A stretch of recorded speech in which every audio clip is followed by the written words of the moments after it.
Our scripture reading is found in Psalm chapter 1, verse 1 to 6. Can we open our Bible? Nasanay na kayo dito.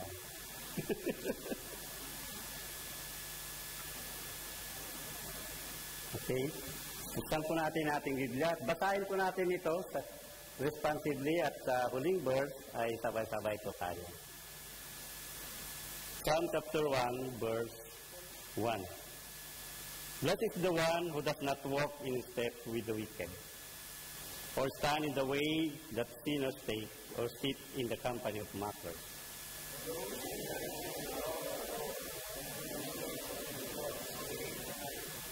That person is like a tree planted by a stream of water, which yields its fruit in season, and whose leaf does not wither. Whatever they do, prosper.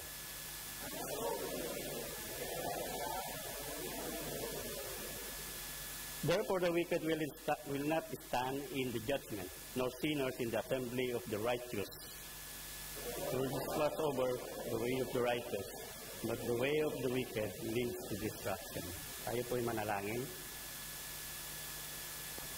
Tunay, Panginoon, ang iyong katapatan at iyong pagmamahal sa amin sa araw-araw na aming nararanasan sa aming mga buhay. Salamat po, Panginoon Diyos, dahil ang pagmamahal mo ay patuloy na kumikilos sa aming mga buhay. Kaya niyo, Panginoon Diyos, na maging sa oras po na ito, ay mabuksan po yung aming mga puso't kaisipan upang pakinggan ang iyong mga salita, ang iyong mensahe sa hapon po na ito.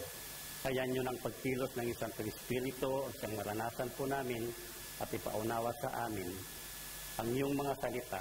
At dalhin niyo po kami sa punto na kung saan, Panginoon, ay maipamuhay po namin ng mainam upang magkaroon po kami, Panginoon Diyos, ng katagumpayan sa araw-araw na aming paglakad sa inyo. Maraming pong salamat, Panginoon Diyos, dahil naniniwala po kami na sa hapon po na ito, kami ay tunay na mapagpala magmula sa iyong mga salita, O God. Gamitin niyo po ang iyong lingkod bilang isang instrumento mo upang sa gayon, Panginoon, kayo ang siyang may taas at madakila at maluwalhati. Purihin ka, Panginoon. Ito po ang aming dalangin sa pangalan po ng aming Panginoong Hesus. Amen. Nakakaupo na po tayo.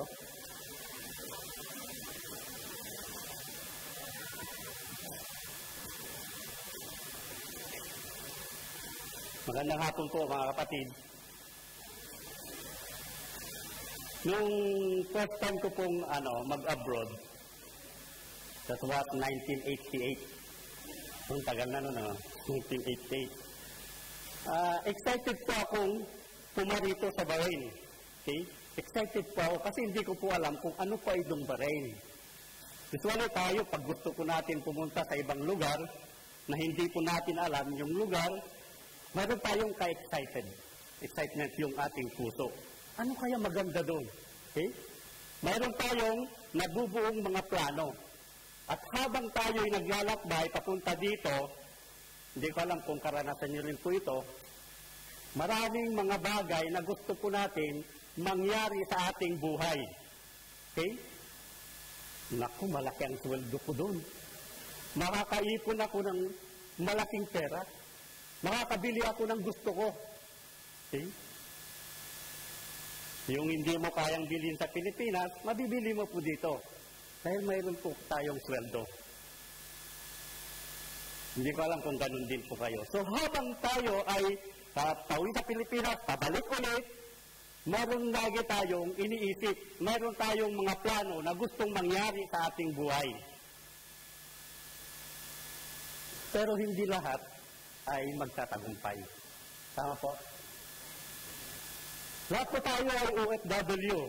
Lahat po tayo manggagawa. Ang ilan ay nag-aaral, ang ilan ay asawa ng mga...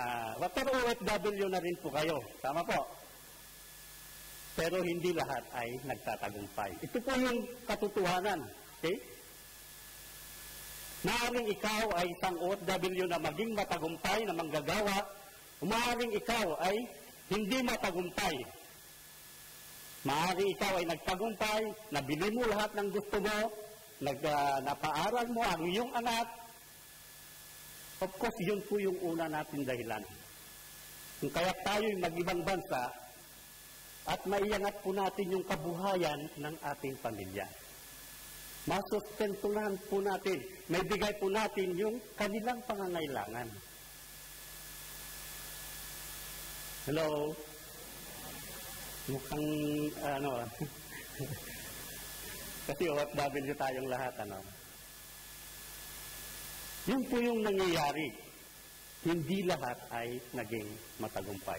Kung titignan po natin, may mga nababalitaan po natin, umuwi sa Pilipinas, ganun pa rin yung buhay. Pagdating dito sa Bahrain, pagdating sa ibang bansa, pumirma siya ng kontrata, pagdating po dito, pinalis yung kontrata, binawasan. May mga hinaharap na pagbabago. Ganon din po yung ating buhay pananampalataya, okay? Our spiritual life, ay mayroong mga pagbabago. Mayroon tayong gustong mangyari, ngunit hindi po nangyayari. But lahat ng mananampalataya, lahat na nakakilala sa ating Panginoong Yesus,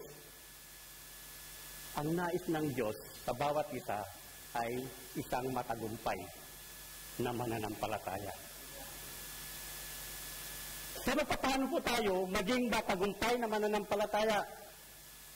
How can we sustain our victorious Christian life?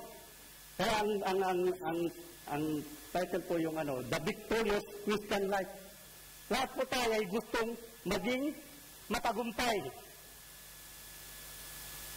At ito yung nais ng ating Panginoon sa buhay ng isang mananampalataya. Okay, kumusta na po kayo? Kumusta na po tayo? Kumusta na po yung ating Christian life?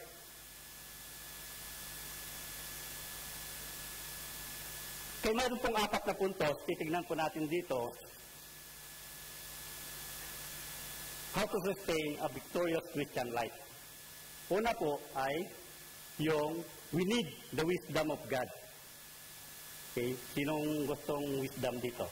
Katalinuhan. Siguro wala naman ayaw, di po ba? Lahat po tayo gusto natin ito.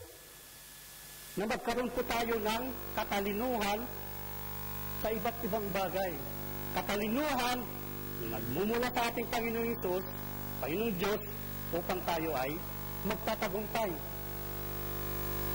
Sabi po sa verse 1, from verse 1, Blessed is the man. Tayo po ay napagpala na. Napalad po tayo. Why? Because we have Jesus. We accept the Lord Jesus Christ as Lord and personal Savior, and we are blessed. Na minsan sa ating buhay ay tinatagpo tayo ng Diyos. Hello? Natagpuan po tayo ng Diyos. I believe wala kayo dito kung hindi kayo natagpuan ng Diyos. Kung hindi tayo nagkaroon ng relationship with the Lord. Kaya't nandito po tayo. At bakit po nandito po tayo? Because we need the strength of the Lord. Titignan po natin itong man po nito, blessed man, mayroon pong 3 bagay na hindi niya dapat gawin.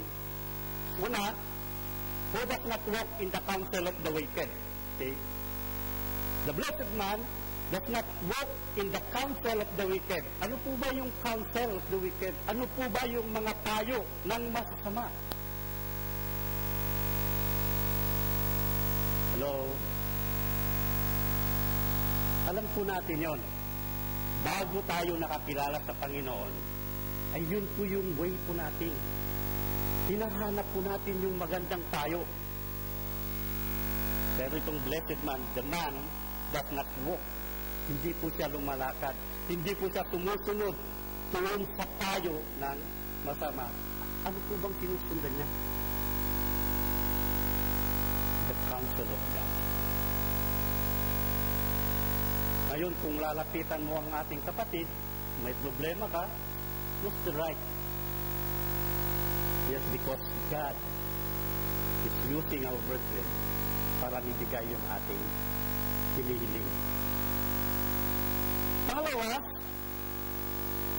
or stand in the ways of sinners. Titignan po natin, the man does not walk, the man does not stand in the way of sinners. Okay? Hindi po siya tatayo doon sa kinatayuan ng mga hindi sumusunod sa Diyos. Hindi po siya tumatayo kung saan yung ways, yung katabaraanan ng masama. But we stand in the presence of God because He knows the right counsel, the right way is in the Lord. Jesus is the way, the truth, and the life. No one comes to the Father except Him. Pangatlo, to sit in the seat of mockers. Ano po bang ibig sabihin ito? Ay, umupo yan, masamang tao yan, umupo dyan. Ay, huwag akong umupo dyan. Ganun ba yun? Ibig sabihin, hindi tayo nakikiupo sa Kanya. Hindi tayo nakikipag-ayon na kung saan yung kanilang ginagawa. Okay? So, alam na po natin yon. Pero minsan lang naman, pastor. Pero yung minsan, it is the way of the enemy. Naiipon niya ito. Nagawa ko na ito. Sige. Ito. Nang nalapit ka, hanggang nandun ka na, nakaupo ka na. Sige. Hindi na ako umiinom eh. Sige, konti lang. Yung pa-konti-konti, sabi na dyan, konti. Sway. Pero dadami yun. Hanggang ikaw ay nandun na sa kalalagayan. The attitude of the blessed man does not walk in the counsel of the wicked, does not stand in the way of the sinners, and does not sit in the seat of the mockers. Ang hirap minsan. Pagyayain ka, kasama mo sa trabaho, hindi mananampalataya, pagbigyan ko na ito, nakakaya, kasama ko sa trabaho. Ang hirap. So, anong gagawin po natin? We need the strength of God. Kailangan po natin ang kalakasan ng Diyos. Hindi yung ating kalakasan, but the strength of God. Upang mapanatili po natin yung ating katatayuan. Nakakuha niyo po? Pangalawa, ito po, sabi niya, but his delight is in the law of the Lord. But his delight is in the law of the Lord. Ano pong delight po ito? Siya po ay in love. Okay, alam niyo na po yung in love, di ba? Sino bang na in love na po dito? Lahat po tayo. Na in love sa mga iba't ibang bagay, na in love sa ating, yung gusto po natin, no? Kapag in love ka sa isang bagay, ginagawa mo lahat ng kaparaanan. He is in love in the law of the Lord. In love po siya doon sa salita ng Diyos na kung saan na alam niya na siya ay lalago, na alam niya na siya ay magtatagumpay. Okay? Nung pupunta ka dito, in love ka ng pagpunta mo, di ba? Ang sarap. Hanggang tumagal ka ng 1 buwan, 2 buwan, nakaharap ka ng problema mo sa trabaho, gusto mo nang umuwi. Tama ba yun? Nararapan mo yun? Magreklamo ka na. Pinayuhan ka ng isang kasama sa trabaho. Punta ka sa labor. Kumpli ka doon. Diba? Kumpli ka na lang nangyayari. Noong 2004, dito po ako, nagkaroon po ako ng problema sa trabaho ko. At ang ginawa ko po ay naghanap po ako ng mahingan ng payo. Isang pastor, isang ninong ko, sa isang unbeliever. Makikita mo talaga ang pagkakaiba. Kasi ang hirap magdesisyon. Hindi natin alam kung anong susundin po natin. Pero sa paglapit po natin, siyempre, pag pastor yan, hindi naman sasabihin na, tumakbo ka na, pumunta ka na doon sa makakakuha po tayo ng tamang desisyon. So, doon po tayo magkakaroon ng kalakasan. If the life is in the law of the Lord, ito po ay talagang hinahanap niya ang salita ng Diyos. At ano po ang ginawa niya? And on His law, He meditates day and night. Okay? He meditates day and night. Binulay-bulay niya ang salita ng Diyos. Okay? Marami po tayong napapakinggan na salita ng Diyos. Pagdating sa worship service po natin, pagdating sa LG po natin, sa Bible study po natin, magbukas tayo ng FB, may magpuput dyan, maglalike pa tayo. Okay? Now, if you in love with the word of the Lord, i-meditate mo ito. Pinag-iisipan mo po ito. Tama ba? Eh, ang nangyayari minsan, kapag may kagalit ka, may nakasakit sa'yo, ba't sinabi sa akin ito? Minsan, umuwi ka na, iniisip mo pa yung kapatid na yun. Diba? Iniisip mo na, hanggang makapagganti nga. Sabihan ko nga din siya. Pero pagka ang salita ng Diyos na binulay-bulay mo, inisip mo, araw at gabi, sabi niya, araw at gabi, ibig sabihin, pastor, hindi ka na matutulog. Ibig sabihin, pastor, magtatrabaho ka, magbabasa ka pa rin ng salita ng Panginoon. Ibig sabihin, pastor, lahat araw at gabi ay gagawin mo na para sa Panginoon. He meditates day and night. Napakinggan niya ang salita ng Panginoon, dinanim niya sa kanyang puso, iniisip niya ito, hanggang dumating sa punto, iniisip niya, ano ang gagawin ko? Ito pala yung sinasabi ng Panginoon. Anong gusto mong gawin ko, Panginoon? Di ba napakaganda? Na instead na, ilapit mo siya sa hindi mananampalataya, ano? Okay? Nakuha niyo yung ibig kong sabihin, yung meditate, yung pag-meditate, ang sabi po ni Pastor Rick Warren, yung author ng Purpose-Driven Life, Purpose-Driven Church book, sabi niya doon, kung alam niyo daw mag-alala, okay, alam niyo din daw mag-meditate. Ganun po yun. Yung worry, sino bang hindi nagwo-worry dito? Lahat mo tayo. Alam po natin yun. Ganun din daw ang pag-meditate ng salita ng Diyos. At ito yung ginagawa ng blessed man po na ito. Kapag ito yung ginawa niya, una, sa verse 1, hindi po siya sumusunod sa payo ng mga masasama. He is not stand in the ways of the wicked, nor sit in the seat of mockers, but his delight is in the law of the Lord, and on His law, He meditates day and night. Ganito po yung mangyayari sa kanya. Yung kalakasan, yung strength, ay mayroon po siya. Una, mayroon po siyang wisdom sa salita ng Panginoon. Pangalawa, mayroon po siyang strength. Ito po yung mangyayari po sa kanya. He is like a tree planted in the stream water. Okay, imagine niyo po yung puno. Ito yung puno na nitanim doon sa tabi ng batisan. At ito yung isang puno na nitanim doon sa disyerto. Okay? Hindi po yung tree of life, ha? Life yun, tree of life. Nitabi doon sa nitanim doon sa disyerto.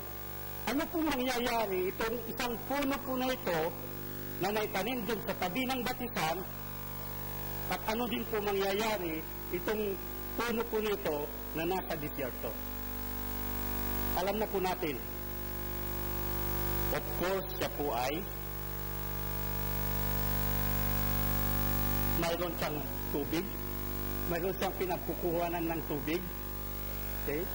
Mayroon siyang pinaghugutan ng lakas, mayroon siyang pinaghugutan ng para siya ay lumabong, at mangyayari sa kanya, magkakaroon po siya ng bunga. imposible na hindi siya magkakaroon ng bunga. Kakapanahuanan. At yung kanyang dahon, berdeng-berde. Hindi nalalanta. Pagdating naman itong isang puno na naitanim, sa disyerto, wala siyang tubig. Ano mayroon sa kanya? Matutuyo.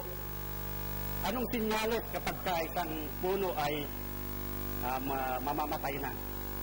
Una, makikita mo yung dahon, malalanta. Pangalawa, wala siyang bunga. May bunga naman siya, pero hindi siya magiging mahinog dahil mamamatay po siya. He is like a tree planted in stream water, which yields its fruit in season and whose leaf does not wither. Nakikita niyo yung resulta ng isang mananampalataya doon kung tignan ko natin sa verse 1 at yung verse 2, ito yung magiging resulta po natin. Dumating man yung unos, yung problema sa kanya, manatiling nakatayo. Why? Because he has the source of life. He has the water, the Holy Spirit. So parati siyang mayroong bunga. And we know, our Christian life ay kailangan mayroon po tayong bunga. Okay? Ito po yung gusto ng Diyos na makita sa atin, na tayo ay mayroong bunga. At gusto niya na magkaroon po tayo ng bunga. Makikita po natin yung mga bunga ng banal na Espiritu dun sa Galatians 5:22, yung love, peace, joy, kindness, gentleness, self-control. Hello? Meron pa tayo nun. Amen. Praise God. Ay yung iba, wala. Mayroon. Magkakaroon na. So, yung strength ay meron siyang pinaghuhugutan ng strength. Yung kalakasan. Mayroon po siyang gusto na siyang magkaroon ng katalinuhan. Mayroon po siyang kalakasan. Pangatlo po, ito yung isang ano niya. Whatever he does, prosper. Anumang gawin niya, magtatagumpay. May pagtatagumpay yung kanyang buhay. Number 3, we need to be filled with the Holy Spirit. Filled with the Holy Spirit. Una, we need wisdom. Pangalawa, we need strength. And we need the fill of the Holy Spirit. Araw-araw ng ating pamumuhay, minsan nakakaharap po tayo ng iba't ibang mga problema sa ating buhay. Minsan, may mga dumadating na struggle sa atin. Minsan, parang napakahirap harapin ang mga problema. The blessed man has the Holy Spirit. Puspos siya ng Santong Espiritu. Hindi po palagi na tayo ay puspos ng Santong Espiritu. May mga pagkakataon na kung minsan ay hindi tayo puspos ng banal na Espiritu. Kaya't minsan ay meron tayong mga nagagawa na hindi ayon sa ating Panginoon. But we need the Holy Spirit.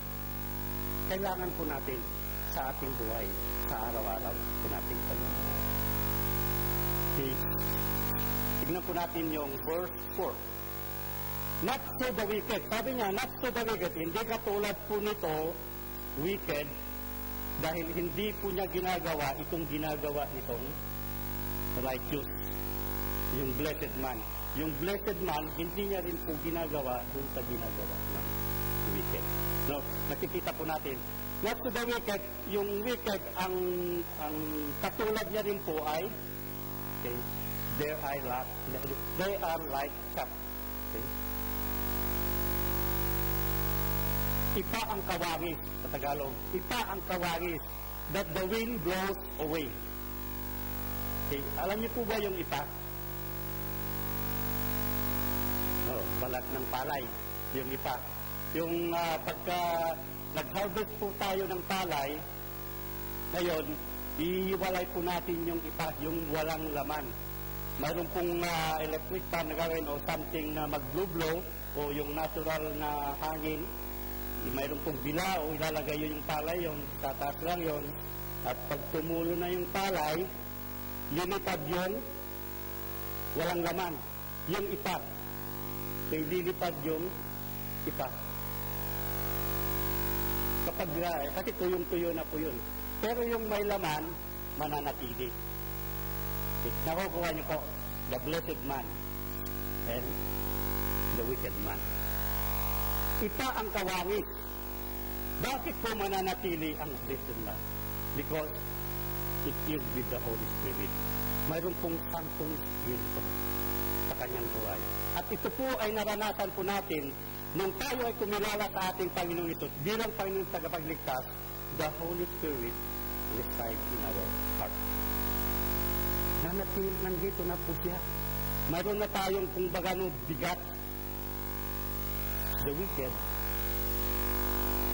parang ipa yan na natatanay.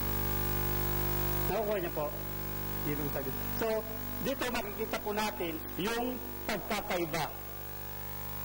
The blessed man and the wicked man. So, that wind blows away.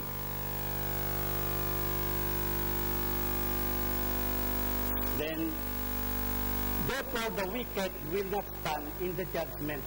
Hindi po siya makatayo doon sa kalipunan ng mananampalataya, the righteous. And nor sinners in the assembly of the righteous. Yung wicked will not stand. The sinners, even the sinners, in the assembly of the righteous. Hindi po siya makapanatili dahil it's like a chaff na blue-blue. Nakuha niya po. Okay. Okay po dahil doon. Now, if you don't have Jesus in your life, kapag hindi mo pinilala ang Panginoon Jesus, kapag hindi mo pa siya tinanggap ang ating Panginoon Jesus, you are like the man. Matatangan. But if you have Jesus in your life, pag tinanggap mo ang ating Panginoon Jesus, magmula sa iyong mga puso, at sinusunod mo ang nais ng Diyos sa iyong buhay, you are like a tree planted. Hindi ka matatangan. Mga kapatid, mga kaibigan, ito po yung panawagan ng Diyos. Nang gusto ng Diyos, tayo ay magkaroon ng kaligtasan. Kung unang pagkakataon mo po itong dumalo sa gawain ko na ito, at unang pagkakataon mo na narinig ang salita ng Diyos, ito yung time upang maranasan mo ang naranasan ang isang blessed man.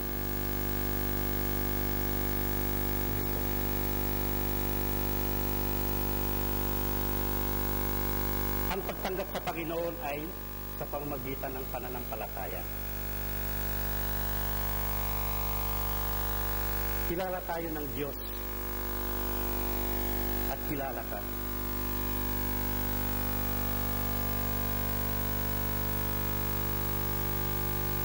Itong pangalawang verse, itong pang-apat ay we need the power of God. Kailangan po natin ang kapangyarihan ng Diyos. Bakit kailangan po natin? And where we get the power?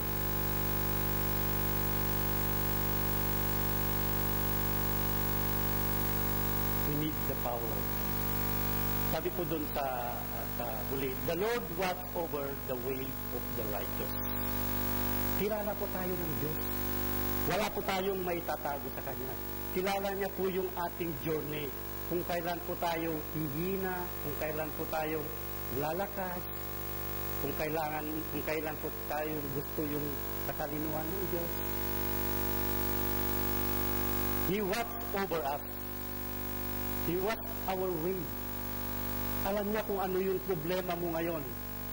Alam niya kung ano yung wala sa'yo. Kung iniisip mo na ang yung problema ngayon ay para bang walang solusyon, God will make a way. Because He is watching over you. He is watching over us. But the wicked will perish. The way of the wicked will perish. Ang sabi ko dun sa John 3:16, for God so loved the world that He gave His only begotten Son, that whosoever believe in Him shall not perish, but have everlasting life. He has everlasting life. But the wicked is perished. Kaibigan, kapatid, kung ngayon mo lang narinig ang salita ng Diyos, kung maaring narinig mo na punto, at kung wala pa sa iyong puso, kung wala pa si Kristo sa iyo, it is the time, panahon na para tanggapin mo siya bilang Panginoon at tagapagligtas. Sabi ng Panginoon sa John chapter 14 verse 6, Jesus said, I am the way, the truth, and the life. No one comes to the Father except through me. Siya po ang daan. Napakarami na po ang daan ngayon. Okay? Maraming mga daan. Pero it is only for Jesus is the way. Maraming nagsasabi ng mga katotohanan. Kami ang tunay na katotohanan. Pero kung wala si Kristo sa iyong puso, sa iyong buhay, hindi mo katinanggap, wala yung katotohanan sa iyo.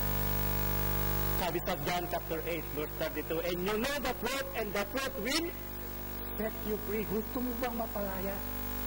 Gusto mo bang magkaroon ng buhay na walang hanggan? Pangatlo, sabi niya, I am the light. Sa iyong buhay. Buhay pa naman ako, pastor eh. Yan yung problema doon. Buhay ka spiritual, but you are dead.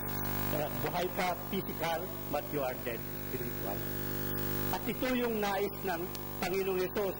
Ang sabi niya sa kanila, he who has the Son has life. He who does not have the Son of God does not have life.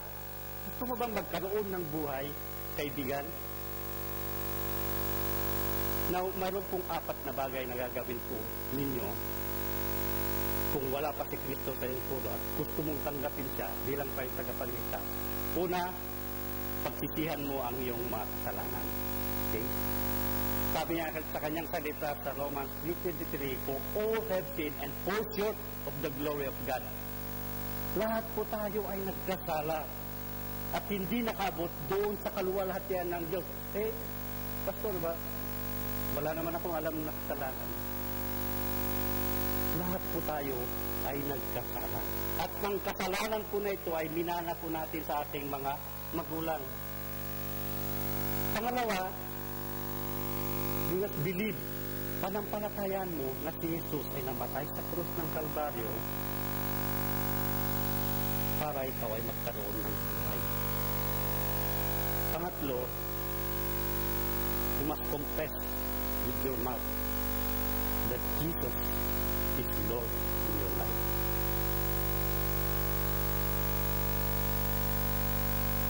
Pang-apat, be you ready to decide. Your decision, kailangan ng Diyos ang inyong decision. Gusto mo ba tanggapin ang Panginoon bilang Panginoon tagapagligtas? Lahat po tayo ay pumikit para sa mga kaibigan ko namin. Sa unang pagkakataon na namin ito, na panahon na upang kayo ay manumbalik sa Diyos. Gusto niya na kayo rin po ay isang matagumpay na mananampalataya.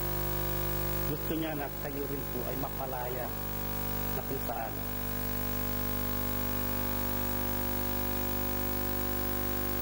ay magkaroon po kayo ng buhay na walang hanggan. Kaibigan, kapatid, kung ang desire ng inyong puso ay tanggapin ng Panginoon ngayon, ka sa maikling panalangin ko na ito.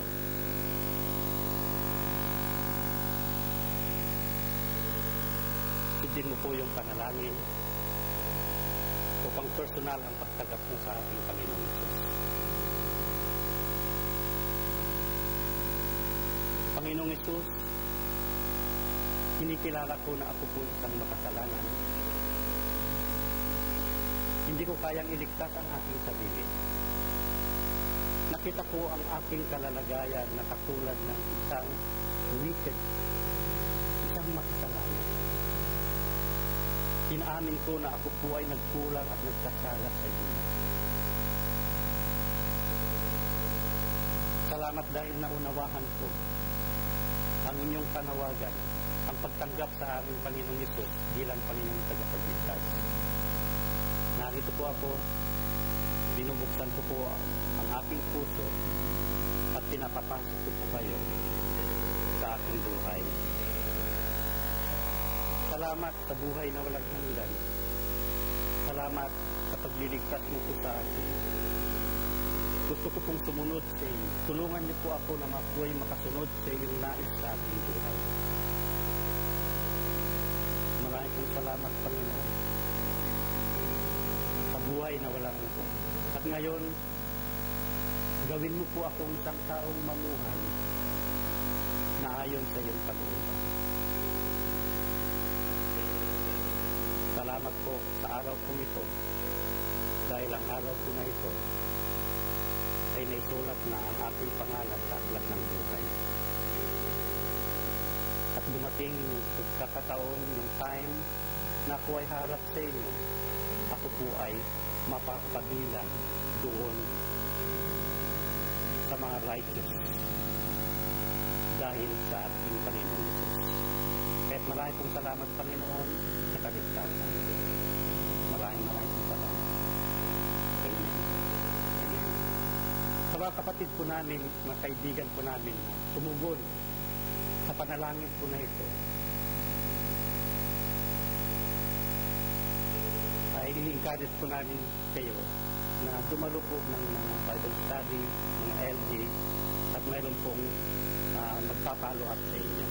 Upang sa gayon ay tayong lahat ay makasunod, makamtan po natin yung nais ng Diyos na tayo ay magkaroon ng katagumpayan ng ating. Para sa lahat, we need the wisdom of God. Saan po natin makukuha yan? Matatagpuan. It is in the Word of God. Kumusta po yung ating pagbabasa? We need the strength of God. Saan po makukuha yan? It is in the Word of God. Gusto natin laging puspos ng banal na Espiritu.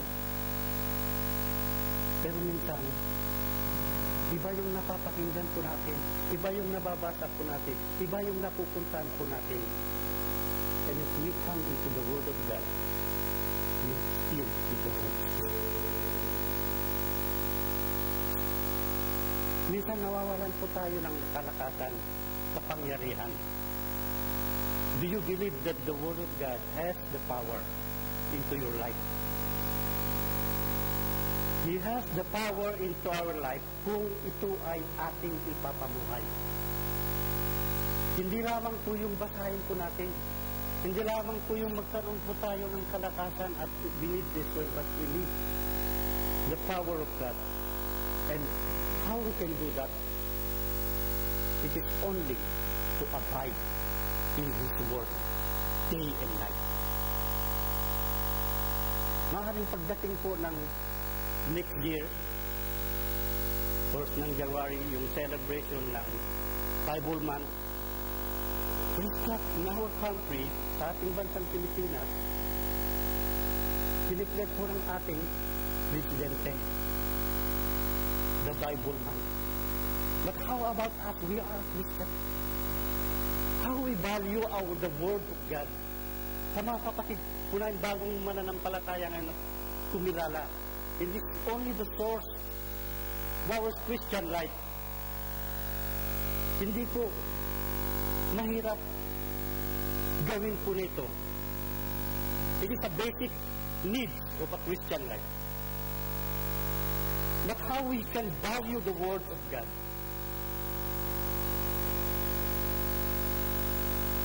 This time, panahon na upang tayo po ay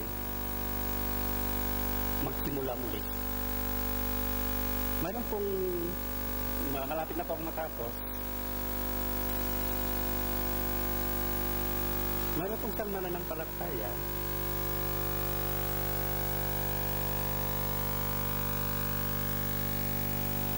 nahihirapan po siyang basahin ng Biblia pag wala po siyang salamin.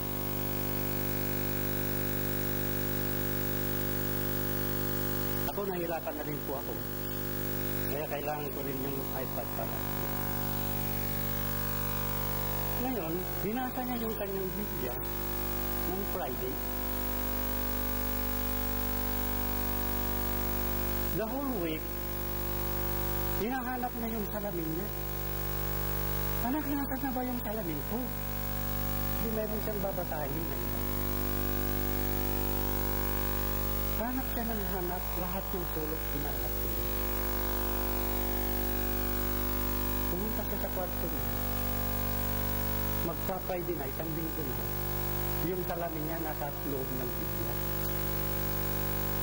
Nakuha niya? Hindi naman ano yan. Ibig sabihin, nakakalimutan niya rin. Sa loob ng isang linggo, sa Friday niya lang, mababasa. Kasi hinahanap na niya yung salamin niya. Kasi gusto na naman basahin ng Biblia niya. And I hope hindi naman tayo ganun. And I hope na lahat po tayo, sa iba't ibang kaparaanan, nababasa natin ang Biblia. And that's only we have the power of God. And we can sustain the victorious Christian life. Now I challenge you, mga kapatid, sa susunod ng taon, pagdating na po sa Bible Quiz Bee, nandun na tayo lahat. Amen? Praise God. So tayo po lahat ay tumayo. Father, we thank you for your blessing to us, that you will bless us sa inyong mga salita na naibahagi sa hapon po na ito. Salamat, Amang Diyos, dahil minsan pa ay binuksan niyo po ang aming kaisipan, ang aming kaunawahan upang makita po namin, Panginoon, kung saan po kami nagkulang, kung saan po dapat po kami lumakad, kung saan po kami dapat naroon, Father God. But we thank you, Father God, because you are watching over us. Alam mo po ang aming patutunguhan, alam mo po ang lahat ng bagay, and you will hold our future, O Lord God. At ang nais mo sa bawat isa sa amin ay isang matagumpay na mananampalataya, O Lord God. And that is what we want, O Lord. And help us, Father God, na gawin po namin ang inyong nais, na kami ay magkaroon ng wisdom, magkaroon ng kalakasan, magkaroon ng kapangyarihan at pagpupuspos ng Santong Espiritu. Kapagkat alam po namin, Panginoon, na wala po kaming magagawa kung wala kayo sa amin. Kahit marami pong salamat, Panginoon, sa iyong pagpapala sa bawat isa sa amin. Purihin ka, Panginoon, purihin ka. Ito po aming dalangin sa pangalan po ng aming Panginoong Jesus. Amen. Amen. Let's get going.